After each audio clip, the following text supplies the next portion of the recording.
Did you know one of the most powerful gaming empires in the world was born from betrayal, rejection, and one man's stubborn belief? In the early 1990s, video games were not taken seriously inside corporate giants. At Sony, gaming was seen as a side project, a distraction from real electronics like TVs and music systems. But one engineer refused to see it that way. His name was Ken Kutaragi. Kutaragi didn't see games as toys. He saw them as the future of entertainment.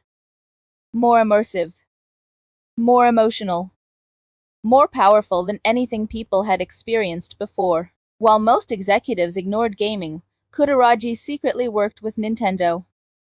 He helped design the sound chip for the Super Nintendo. It was a bold move, one that could have cost him his job. In fact, when Sony executives discovered his involvement, they were furious. Some even wanted him fired. But Kutaragi didn't stop. Because he believed something bigger was coming. Then came 1991. The moment that shattered everything. Sony and Nintendo were supposed to announce a revolutionary partnership, a new console combining Sony's CD technology with Nintendo's gaming power. It was going to be the future. But on the day of the announcement, everything changed.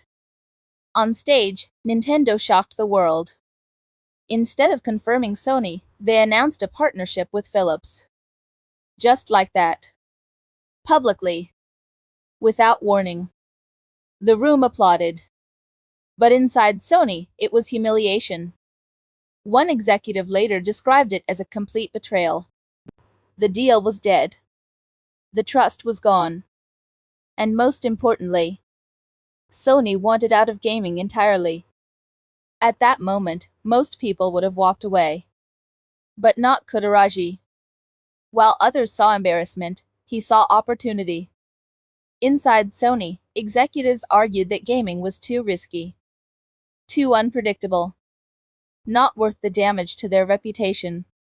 One senior leader reportedly dismissed the idea, saying gaming was a niche market with no long-term future. But Kutaragi stood his ground. He believed Sony had everything it needed: technology, creativity, and the ability to build something better. He pushed harder than ever, convincing key leaders that Sony shouldn't run away. It should fight back. According to those close to the project, Kutaragi's mindset was simple but powerful. If we don't do this now, we will regret it forever.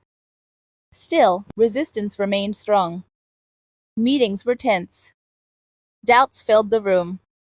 But then something shifted. Sony's president at the time, Norio Oga, saw potential in Kutaragi's vision. Unlike others, he understood the power of sound, media, and digital entertainment. He chose to support him.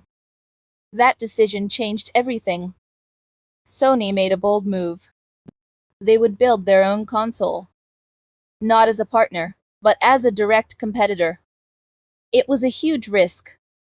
A company with no real gaming history, stepping into an industry dominated by giants. Failure was not just possible. It was expected. What happened next, no one could have predicted.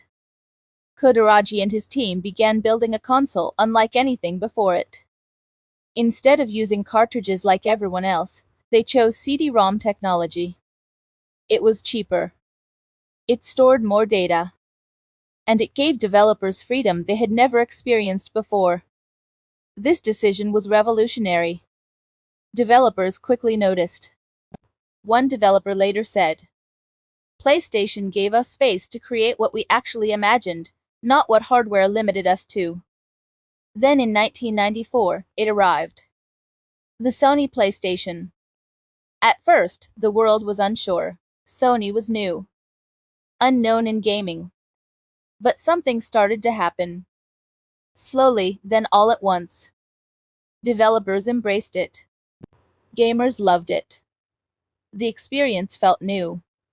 Fresh. Powerful. Sales began to rise. Momentum built. And suddenly, Sony wasn't the outsider anymore. It was leading. The impossible had happened. Sony had entered the gaming industry and changed it forever. Looking back years later, Kutaragi reflected on that journey with quiet confidence. His belief had never wavered. Because in the end, this wasn't just about building a console. It was about proving something deeper. That even inside a massive corporation, one person's vision can rewrite the future. And today, PlayStation stands as that proof. A symbol of risk, resilience, and belief. Because sometimes, all it takes is one person to say, "We're not done yet."